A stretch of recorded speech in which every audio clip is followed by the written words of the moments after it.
ایسا مکتب عطا فرمایا ہے جس مکتب جیسا کوئی مکتب نہیں. تو جو چاہوں گا ہمیں ایسے مکتب کا فالوورز قرار دیا ہے جس مکتب جیسا کوئی مکتب نہیں, اور ہمیں وہ ہادیان برحق عطا فرمائے ہیں جیسے کسی اور مکتب کو عطا نہیں فرمایا.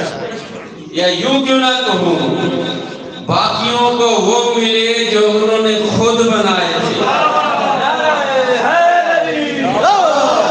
اور ہمیں اس نے وہ عطا کیے جو آپ نے اس نے اپنے علم کے مطابق بنائے تھے.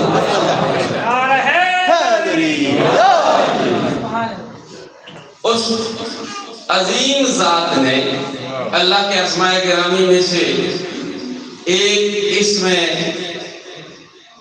محمود ہے. اللہ کے اسماء گرامی میں سے ایک نام محمود ہے. تو جو چاہوں گا اللہ نے ہمیں وہ ہادیان برحق عطا فرمائے جن میں سے کسی کو محمود نے محمد بنایا, کسی کو علی الاعلی نے علی بنایا, کسی کو فاطر السماوات والارض نے فاطمہ بنایا, کسی کو اس ذات محسن نے حسن بنایا, کسی کو اس ذات قدیم الاحسان نے حسین بنایا, کسی کو اس ذات معبود نے زین العابدین بنایا, کسی کو علم ذاتی رکھنے والی ذات نے باقر العلم الاولین والآخرین بنایا, کسی کو اصدق الصادقین نے صادق بنایا, کسی کو موسیٰ کاظم بنایا, کسی کو اپنی رضا کا مظہر بنا کر علی رضا بنایا, کسی کو محمد تقی بنایا, کسی کو علی نبی بنایا, کسی کو اس ذات واجب نے اپنی قدرت کا مظہر بنا کر حسن عسکری بنایا, اور کسی کو مہدی بنایا. تو جو چاہوں گا یہ وہ ہستیاں ہیں کائنات میں جن جیسا کوئی دوسرا عظیم نہیں. تو جو ہے یا یوں کیوں نہ کہہ دوں, پوری مخلوق پروردگار میں یہ 14 وہ ہستیاں ہیں جو روز اول سے فضیلت کے آسمان پر جھومر بن کے چمک رہی.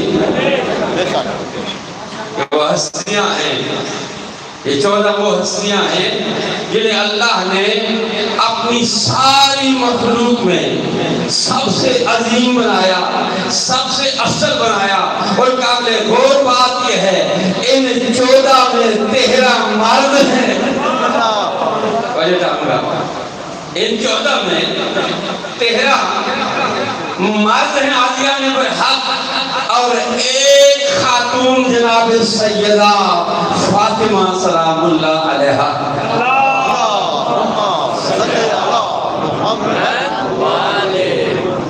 چونکہ یہ محفل جشن جناب سیدہ کی ولادت کی مناسبت سے منعقد کی جا رہی ہے, لہذا اسی حوالے سے میں گزارش کرنا چاہ رہا ہوں. قرآن کریم میں اللہ نے 2 خواتین کی عصمت کا اعلان فرمایا ہے. بسم اللہ. تو جو ہے ایک جناب مریم ہے, پروردگار عالم نے ان کے بارے میں اعلان فرمایا ان اللہ اصطفاک وطہرک واصطفاک علی نساء العالمین. کہ اے مریم اللہ نے آپ کا انتخاب کیا, آپ کو چنا, اور آپ کو پاک و پاکیزہ بنایا, اور آپ کو چنا عالمین کی عورتوں میں سے. یہ آیہ تطہیر ہے جناب مریم کے لیے. تو جو ہے اور جناب سیدہ کے بارے میں اللہ نے جناب سیدہ کی عصمت کو بیان کرنا چاہا